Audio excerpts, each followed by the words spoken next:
Resident Evil 2 is one of the most iconic games in the series, releasing in 1998 to critical acclaim and millions of copies sold just like RE1. An impressive feat for the team behind the game, since it's well known that Resident Evil 2 experienced troubled development. The team getting the chance to turn that ship around is probably the reason the RE series is where it is today. They made a great first game and also a great sequel. For more information, check out my previous video on Resident Evil 2. Capcom already knew that Resident Evil was a cash cow, having made multiple versions of RE1 and RE2, but they had no intentions of slowing the train down now. Going forward, RE was a series they intended to put a lot into, with spin-off games in development alongside multiple main series entries. One of these new main games came to be known as Resident Evil Code Veronica. However, this game was going to be exclusive for the Sega Dreamcast, and we'll cover that in the next video. The other game was in development for the PlayStation 1, but reportedly wouldn't be done before the release of the PlayStation 2, so it was scrapped and the team behind it was set to work on Resident Evil 4 for the next generation of consoles. Now, how that story unfolded is best saved for another video.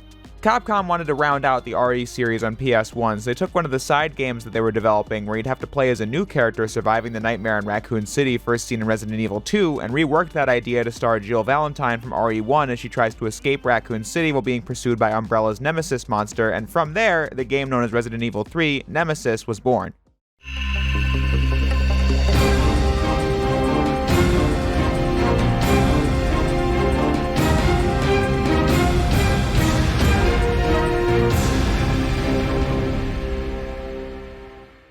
Going into this game blind was an interesting case for me because I barely knew anything about the original RE3 from 1999 before actually playing it. Might sound weird considering that last year I did a review on Resident Evil 3 from 2020. RE3 got remade for PS4, Xbox One, and PC, however that game, which I obviously have played, received a lot of flack from fans due to it not being a faithful remake of the PS1 classic, and just not really being a standout game on its own. For the video I did last year, I chose to focus on how RE3 Make was a letdown as a sequel to RE2 Make, which was one of my favorite games of all time and still is. So going into the original RE2, I was curious to see how I'd feel about the game that inspired one of my favorites, but for this, I was basically playing a game I just have no experience with or knowledge of outside of basic plot details, and then I'll be able to join the discourse on how RE3 Make compares to the original. Like last time, for my actual thoughts on how RE3 Make handles as a game on its own, you can check out my original video. I'll be bringing it up mostly out of comparison to the original today. So circling back to what the video is about, how did I feel about RE3?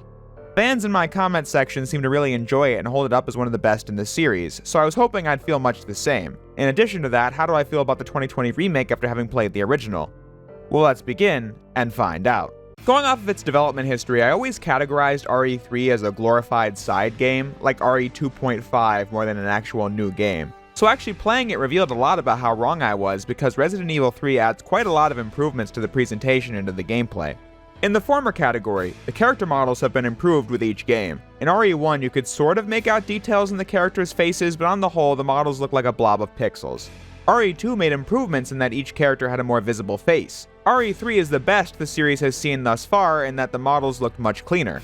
The arms, for example, looked like arms and not individual pieces put together like in the previous games. It's also really nice how RE3 keeps the pace up by allowing you to skip cutscenes with the press of the select button. Not being able to skip cutscenes in a game like RE dampens the replay value, so skipping cutscenes is a feature I greatly appreciated on my second playthrough of RE3. But now we get to the gameplay enhancements. First, running upstairs in this game functions like how you'd expect playing a modern game. You move the character up the stairs by pressing the D-pad up. In RE1 and RE2, you'd have to press the interact button to see the previous player characters just go up the stairs automatically. This doesn't sound like a big change, however, it does keep the flow of the gameplay up as you don't have to come to a stop before going up or down a flight of stairs. You can just run up or down them, assuming they're in the currently loaded area. It also allows enemies to follow you up and down stairs, so stairs don't provide you any relief they might have in a previous game. Next, RE3 introduces some mainstays for the series. When you open your inventory at the start of the game, you'll see two books that explain the game's mechanics in depth. One of your starting items is this reloading tool.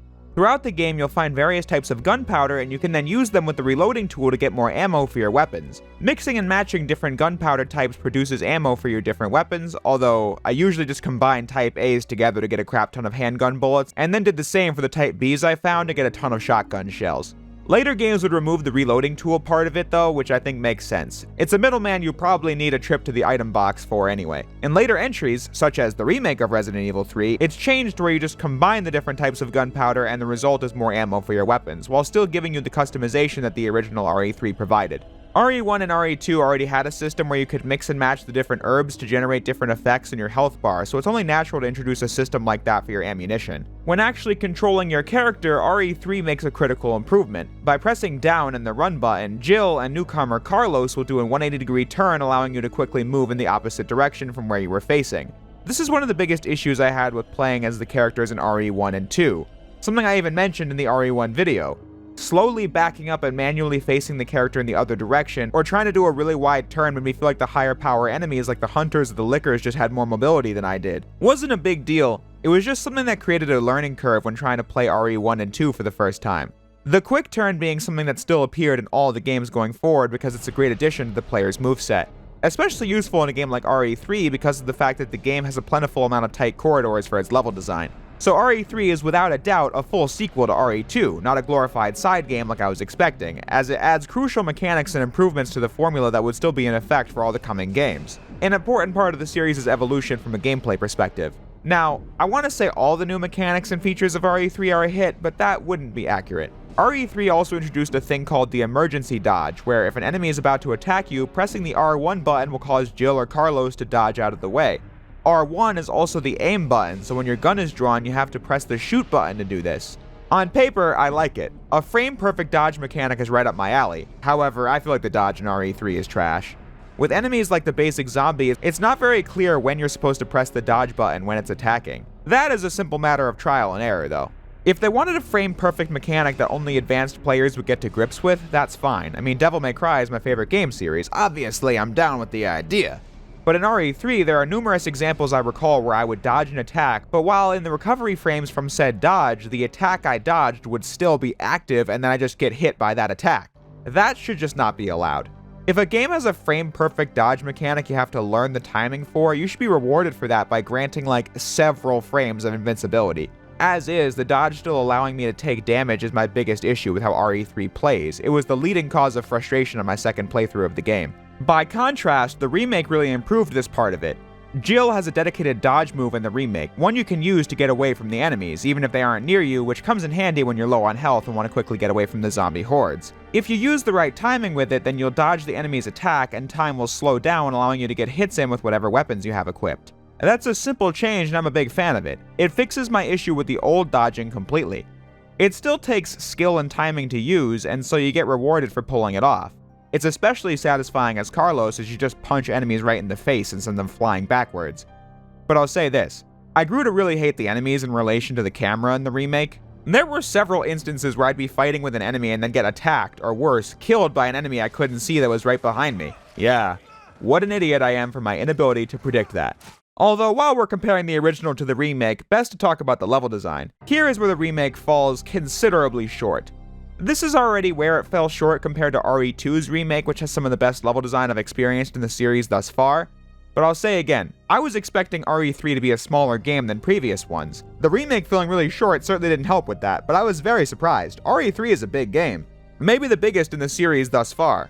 RE3 only features one campaign, where you start off as Jill and play as Carlos for a brief bit later in the game, when RE1 and 2 had 2 campaigns each to experience. Well, you could say RE2 had 4, but you know what I mean. RE3 made up for its lack of a second campaign by having the longest singular campaign in the series so far. It took me about 6.5 hours to get through my first ever run of RE1 and about 5 hours to get through my first campaign in RE2. It took me over 10 hours to get through RE3 the first time. This game achieves that through 2 methods. The first is that from a pure content perspective, RE3's campaign just has the most in it. In RE2, I said that the later levels were a little short and linear compared to the RPD, which in and of itself wasn't as complex from the mansion from RE1. So from that pure content perspective, RE2 lacked a bit, but it greatly made up for it in all other aspects of its design. RE1 also had lackluster final areas, but the opening few were so great that it didn't really matter. Here in RE3, I would say that the areas you play still have that RE2 thing going on where none of them are super large and complex, however it just has more of them. In RE1, we had the mansion, the guardhouse, the mansion continued, which probably doesn't count as a new area, but there's enough new that I figured I'd include it, the underground, and the lab. In RE2, you had the RPD, the sewers, and another lab that RE2 make named the Nest. In RE3, you explore the streets of Raccoon City, the RPD, the streets continued, the clock tower, the hospital, the park, and the dead factory. So yeah, on its own, the park isn't a super long segment of gameplay, but RE3 uses this longer list of levels to provide the best of the RE formula in quick bursts. You get to the clock tower, for example, and do what you've come to expect. Explore around, find areas you can and cannot go, and look around for items that allow you into the areas you couldn't get to before, which house puzzles that you solve for more items that further your ability to get through the location. I'm a broken record at this point, but that basic design from RE1 just still holds up and provides entertainment in every game. So yeah, RE3's areas might not be Spencer Mansion tier on their own, but it has a consistent set of levels that keep the variety up with the different visuals and puzzle gimmicks while maintaining the exploration value I love about these games from top to bottom. The level design is where RE3 Remake fails the most. Here you have the Raccoon City streets, the sewers, the RPD as Carlos, the hospital as Carlos, and finally another underground lab. After having played both games, I really do believe the pros of RE2 Remake outweigh the issues that arise from it having cut content from the original game, like the alligator boss. But after having played both of these, I think RE3 Remake goes too far. For starters, as a level, the city streets are nothing like the original. It's a tiny hub area where you, yes, do have to explore to find things to progress. RE3 Remake doesn't fail at that, it just provides it in the most limited capacity I have seen in the series thus far. Raccoon City in the remake is a main hub area with a couple of different sides to explore. One of them being this new area with these spider monsters that I didn't even enjoy playing because the enemies poison you, making you really slow until you heal. It also only lasts like 6 minutes if you know what you're doing, so there's that too. In the original game, Raccoon City was huge. You had to explore the entire uptown and downtown, going into various buildings like the bar, a restaurant, the news building, the gas station, and so on. At least RE3 Remake had bad box art Mega Man at the toy store. There was that. But moving on from that, the fact that major areas from the original RE3 aren't in the remake becomes a problem because what's there instead isn't great. You have to play another sewers level, which isn't as complex or interesting as the one from RE2 Remake, and at the end of the game you have to play another lab, which isn't as good as the one from RE2 Remake. I think this problem was born from the fact that the RE3 Remake was released just a little over a year after the Resident Evil 2 remake. I don't know when this game started development, but on the whole, it seems pretty rushed, so they just couldn't make new areas. They instead reused settings from Remake 2. It's so shameless that the lab at the end is literally called The Nest 2. The issue isn't that these new areas are atrocious. Like I said, they still have what I want in an RE game from a level design perspective, it's just that areas being so similar to what was in RE2 Remake draws comparison to that game, and since it's not a fraction as good, it sits in the shadow of that game. But then, by not including key areas from the original RE3, it just doesn't hold up as a great remake of that game. It's just a shame, as I'm sure with more dev time, more areas would have been included, and with that, RE3 Remake would be able to stand on its own 2 feet much more than it does today. Credit where credit is due though. I thought the hospital level was good. I think the original was decent, but the puzzles were really simple. For example, you needed a voice sample to get on the elevator, and the tape of the guy's voice is on the desk right next to the door. But the remake forces you to look around for that tape on the upper floors to use on the door on the first floor. Then, once Carlos's portion is done, you can go back through it as Jill to find some extra upgrades for the endgame. So like I said, this was a good level. Can't take that away from Remake 3. About 1,000 words ago, I was saying that RE3 managed to be the longest game in the series so far in 2 ways. The first was the sheer level count, but the second was because RE3 is the hardest game in the PS1 trilogy. I am fully willing to admit this. I got my ass royally handed to me while playing RE3. Genuinely, I sucked at this game. The game floods the areas with zombies you have to face off against, and so contending with that always drains my health bar, and then the bosses just wrecked me. Whether it be this giant worm boss, or the various fights with Nemesis, or whatever, I just died over and over and over again. I think the reason for this is that in my first run of the game, I had played it like RE2. In the last video, I had mentioned that in Resident Evil 2, there were almost no challenging boss fights in the entire game as you stood around wailing on bosses with your most powerful weapons. In RE3, it's just not like that. If you try to use this strategy while battling the worm boss, you'll take a crap ton of damage and die. If you just grab your most powerful weapons and blast Nemesis with them, the reload times will probably get you damaged and most likely killed. I was literally on this courtyard Nemesis fight for upwards of, maybe even longer than an hour. Now, it's entirely possible that if I reviewed this game blind, say, 5 years ago, my line of thinking would stop there and I just list all the various ways the game beat the stuffing out of me. That's our obligatory Sly reference for today. And yeah, my deaths at the hands of the dodge mechanic and my time spent on that courtyard boss were certainly not something I was especially happy about, but there was one prevailing feeling throughout the entire first playthrough I did on RE3. I sucked at this game. I could tell RE3 was a good game, I just didn't understand it. I tried brute forcing it, a strategy that worked pretty well in RE2. The game, I would argue, is the easiest of the trilogy. But that just wasn't going to happen in RE3, so you either adapt to the challenge of the game or get killed repeatedly. Like this part where you need to get back to the train to get to the clock tower. Nemesis was guarding the entrance, but with my being in the danger state, my getting past him was a nigh impossibility. But I kept trying over and over again, even with it being a lost cause. I was pretty sure I used all the health there was in the streets, so what now? Am I screwed? Well, no, I backtracked to the RPD to grab this first aid spray I left behind before, slowly limping my way there. All in all, I wasted like over 30 minutes here. I'm just entirely able to admit, on my first run of this game, I just sucked at it. Something the game agreed with when I got a well-deserved E rank at the end of the game. You could say that was because I picked hard mode at the start, but I mean, it was either that or easy mode, which overloads the player with healing items and ammo, so that wasn't gonna happen. For this game, I knew it was more important than ever to play it a second time. I mean, if I reviewed Mega Man X3 or Mega Man X4 after my first runs of those games, it would be a much different story from what you see today. I already played the other games more than once, so I was going to do it for RE3 no matter what. However, I just thought it was really important for me to play RE3 a second time, knowing what to expect and seeing how my experience changed. And my suspicions were confirmed. I had a much smoother time with RE3 the second go around and can easily tell you the game is really damn good. When I know that there are several segments of the game that would trip me up, I made sure to hoard as many healing items as humanly possible and then spent them all on the courtyard boss fight. But then later bosses like the Worm really aren't that difficult anyway. When I first played RE3, I was able to get into the exploration and the puzzles, but just got utterly destroyed by the enemies and bosses. The second time, I was prepared and barely ever died throughout that playthrough. Even if the game thought I sucked enough to get a D. But hey, it's a higher grade, right?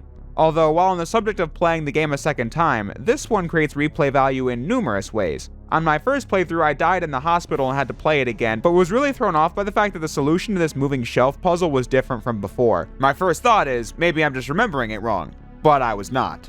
Entire puzzle solutions are changed up whenever you encounter them, whether that be from death or a new run. This keeps things interesting as you still have to work to solve the puzzles on your first few playthroughs of the game, instead of just rushing through them since you already know the solution. But while I'm talking about the replayability of RE3, I'd be a fool not to mention the Nemesis Choice system. At several points of RE3, you'll have to make a choice between one of two things. When Nemesis first appears, you have to decide if you're going to try and fight him or if you're going to run inside the RPD. In many cases, picking the more difficult option will net you an advantage. For example, blowing Nemesis up in the restaurant or shocking him at the clock tower will net you items like a super powerful handgun. Now, I believe he drops more items if you keep beating him in the regular gameplay, but do I look like I have those skills at the current moment in time? The first Nemesis appearance is a great example of providing an advantage. Nemesis just killed Brad in this scene, and if you grab his STARS card, you can use it on the computer by the entrance of the RPD, which tells you the passcode for the locker the STARS office key is being held in. If you didn't grab Brad's card, you'd have to further traverse the RPD to find Jill's card and then run back to the computer. It's more daunting to try and survive Nemesis at this point in the game, but the reward is a run with a little less backtracking. The factory is an interesting case because if you choose to push Nemesis off the bridge, Jill will enter the factory from the door, but if you just dive off the bridge yourself, you get in through the underground portion. Because of these choices, the story will play out in different ways, like how on my first playthrough, Jill had to shoot Nikolai out of the sky and escape on a chopper alongside Carlos and Barry from the first game. But then on my second, Nikolai just gets killed by Nemesis earlier in the level, and then Jill and Carlos can escape without needing Barry to rescue them. What better reward for replaying a game is there than these tiny story changes? You might then wonder, how does the remake handle this? Haven't talked about that game in a few minutes. The answer is that RE3 Remake doesn't even have the Nemesis choices in it at all. Another point of replayability zapped away from the remake completely. On that note, Nemesis was terrible in the remake across the board. The original Nemesis was a really cool enemy, taking what had been done with the Tyrant in RE2 and massively improving it. Nemesis has been programmed by Umbrella to hunt down all the members of STARS, as it was established in RE2 that the surviving STARS members are trying to reveal what Umbrella had done after RE1. Nemesis successfully kills Brad and then goes after Jill with nothing held back. Nemesis adds a lot of tension to RE3 as he sprints at you full speed and you feel like a real pro gamer if you escape without taking damage. But then you know he's still out there and could strike at any moment, so the relief is temporary. Especially because the game plays this ominous music whenever Nemesis is nearby and ready to attack, but just hasn't started yet. He could literally be anywhere. It's great for keeping the player's stress up. In the remake, I'm assuming the devs saw how much people loved Mr. X in the RE2 remake and wanted to recreate that effect, since the expectations would naturally be high given that they're remaking RE3. But, like I said, it's awful. Remake Nemesis is comedically not threatening. Like when you go into the toy store, he'll just stand there waiting for you. not bust through the wall like he's obviously capable of doing otherwise. He just keeps standing there. It's hilarious. Or how taking him down is as simple as one grenade. One grenade! That's so lame. The parts where he actually chases you are in short supply compared to both the original Nemesis and Mr. X from RE2 Make, so he doesn't even provide that tension he did in the original. Instead, they just use Nemesis as a way to load the game up with RE4-esque action scenes, which isn't the end of the world, but if things like this are what defines Nemesis instead of the thing he actually did in the original, it's just a downgrade. No better comparison than the intro of Nemesis in both games. On PS1, Brad tells Jill that someone's after stars, but you don't know what, and then later Nemesis just drops in and murders Brad right before your very eyes, showing you what you're up against, and then the gameplay does not disappoint. In the remake, the very first thing that happens after this out-of-place first-person walking segment is Nemesis bursting through the wall, which leads to an Uncharted escape scene where the entire apartment building goes up in flames. But if we're talking about the story, I won't rag on RE3 Make completely. In RE2, I was really surprised to see just how in-depth I thought the plot was in the original game since the remake left out so many of the finer details. By comparison, I think RE3 Make did a good job adapting the plot of the game, which is impressive given the fact that so many of the original game's stages were cut. But I will begin by saying that I think the original RE3 sold me on the weight of its story much more. RE3's plot actually begins shortly before the events of RE2. When Leon and Claire arrive in town, the city's already dead and overrun with zombies. RE3 begins with the zombie takeover just beginning. In fact, the opening cutscene just drops you right into the action, as we see the cops and the Umbrella Biohazard Countermeasure Service trying to hold the line against the zombies, but most of them dying. I'm sure this has been seen in a gazillion zombie movies, however I was pretty into it with RE3. If you've been playing the series since RE1, you know what Umbrella's virus is capable of, especially after RE2, but to then get into RE3 and actually see the city as it's falling apart and explore the areas that were once normal that are now on fire or filled with zombies sold me on how much of a disaster this situation is, especially with this somber, desolate music they play at the beginning of the game.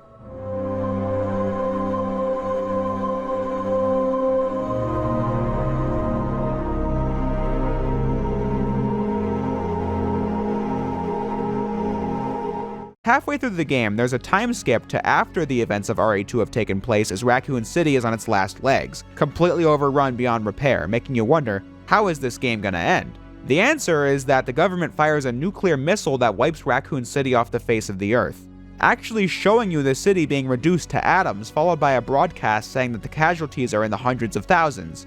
All that's in the remake. I just think the original game makes the gradual fall of Raccoon City a little more impactful as the culmination of everything you've seen in the trilogy thus far. And that's because you actually explore Raccoon City much more in the original than you do in the remake. But like RE2 Make, I do think RE3's remake succeeds at the characterization. For example, Jill not trusting Carlos because of his being with Umbrella is a passing footnote in the original, but in the remake it's a relationship that fully develops throughout the game as Carlos shows through action that he's only here to help people. Carlos says in the PS1 game that he's just the hired gun, but in the remake he has no idea that Umbrella's evil and discovers that for himself throughout the story. Being a character I really enjoyed all the screen time of as a comedic but reliable side character. Background characters also get a lot more screen time here too, like Tyrell, who's killed by Nikolai in the original game but doesn't do anything outside of that. But in the remake, he's trying to help Jill and Carlos, and when he dies, you feel that extra bit of urgency to get the vaccine for the T-virus so they can stop the city from being nuked, which is a plot point they use to make the villain, Nikolai, even more despicable than he was in the original. In the old RE3, he was pretty bad, knowing from the start that the city was lost, but Umbrella just wanted to see how the T-virus fared in live military combat, so he's being paid to collect that data. He's just out to make bank. But in the remake, he gets every chance under the sun to show how he's the most cocky kind of pure evil, even destroying the vaccine, dooming Raccoon City. So all in all, it's just like RE2 where I really got into the story and characters of the remake, but I think the original has more impact with its plot points. But I don't feel like you miss a lot going off of the remake alone this time. Hell, there's even a piece of writing that explains the events of RE1, and that it's the T-virus taking over the city, which RE2 Make didn't really clarify. The only thing about the remake story I thought didn't work was just the way it opened and ended. I mentioned how good the opening cutscene of the original game is, and then the remake just opens up with this assortment of real-life footage that has nothing to do with a zombie takeover, followed by some Umbrella propaganda, when the original game's opening just got you into the action much more effectively. The city still got nuked at the end, but I feel the ending is more abrupt. We don't see the damage report or these character epilogues that the original game had, which shows the status of every major character in the series so far. It allowed the game to feel more satisfying as the end of the Raccoon City trilogy, if that's what you want to call it. Past that, I don't have too much else to add on RE3 as a game. I pretty much said my piece in the level design of RE3 and RE3 Remake earlier, so talking about the final levels at this point would be a bit redundant. Though, as an aside, I don't know if I just didn't know the master strategy for this boss with Nemesis and the acid, but I thought it was pretty annoying at first. You need to shoot the levers to activate the acid that tears the monster apart, but auto-aim just kept targeting Nemesis, and when I'd start to turn and get hit and have to start over. It wasn't until I changed the controls to manual aiming when I could deal with this one really easily.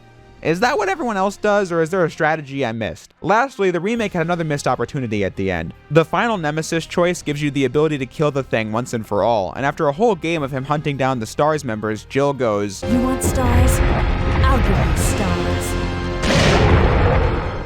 The remake just tosses that line in 1/3 of the way through the game when there was this perfect moment for it at this monstrosity of a final boss. But like I said, that's basically all I've got for RE3. This was the game where I had to process my thoughts on it the most after I played it twice, and in conclusion, I think RE3 is pretty good. The main thing that keeps me thinking it is that way is because of the well-designed levels and exploration. I just can't get enough of that from the classic-styled RE games. It's just that RE3 tries to sprinkle more action into the game, and I just don't think the controls were really there to make it a super fun action game. I guess you could say RE2 tried the same thing, but I think that game had more action spectacle rather than the encounters RE3 tries going for. RE2's combat still isn't trying to be that dynamic at the end of the day, which I was perfectly fine with. I got my ass kicked by RE3 that first time, and I won't deny it. I sucked at this game, and that's why I'm glad I gave it a second playthrough to really make sure. RE3 is a strong game, just with a bit of a learning curve, and that goes for a large portion of my favorite games, so I can't be one to judge RE3 for a rockier first playthrough. Hell, I might even like it more than I already do when I replay it again, which I would certainly have no complaints about doing. I still like the original RE2 more though. That was definitely my favorite of the PS1 trilogy. RE1 and 3 are pretty much tied though, so there's that. Together, the trilogy is just such an iconic part of the PS1 era, and I couldn't be happier now that I finally played the games for myself and given them these videos that I'm really proud of.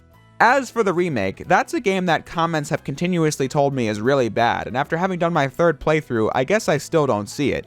I just think RE3 Remake is too inoffensive to be some piece of shit, you know? I think it speaks well of the RE series. Of the main games, there really hasn't been some pile of glitchy garbage in the roster, or at least, to my knowledge, there hasn't been one. So a game like RE3 Remake just looks poor by comparison to the heights the main series had seen otherwise.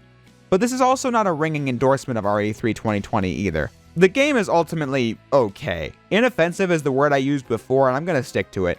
If you play it, you will have played a decent game, just one that isn't really special or interesting. One that fails to be a captivating sequel to the legendary RE2 remake, and also a game that isn't a good remake on its own.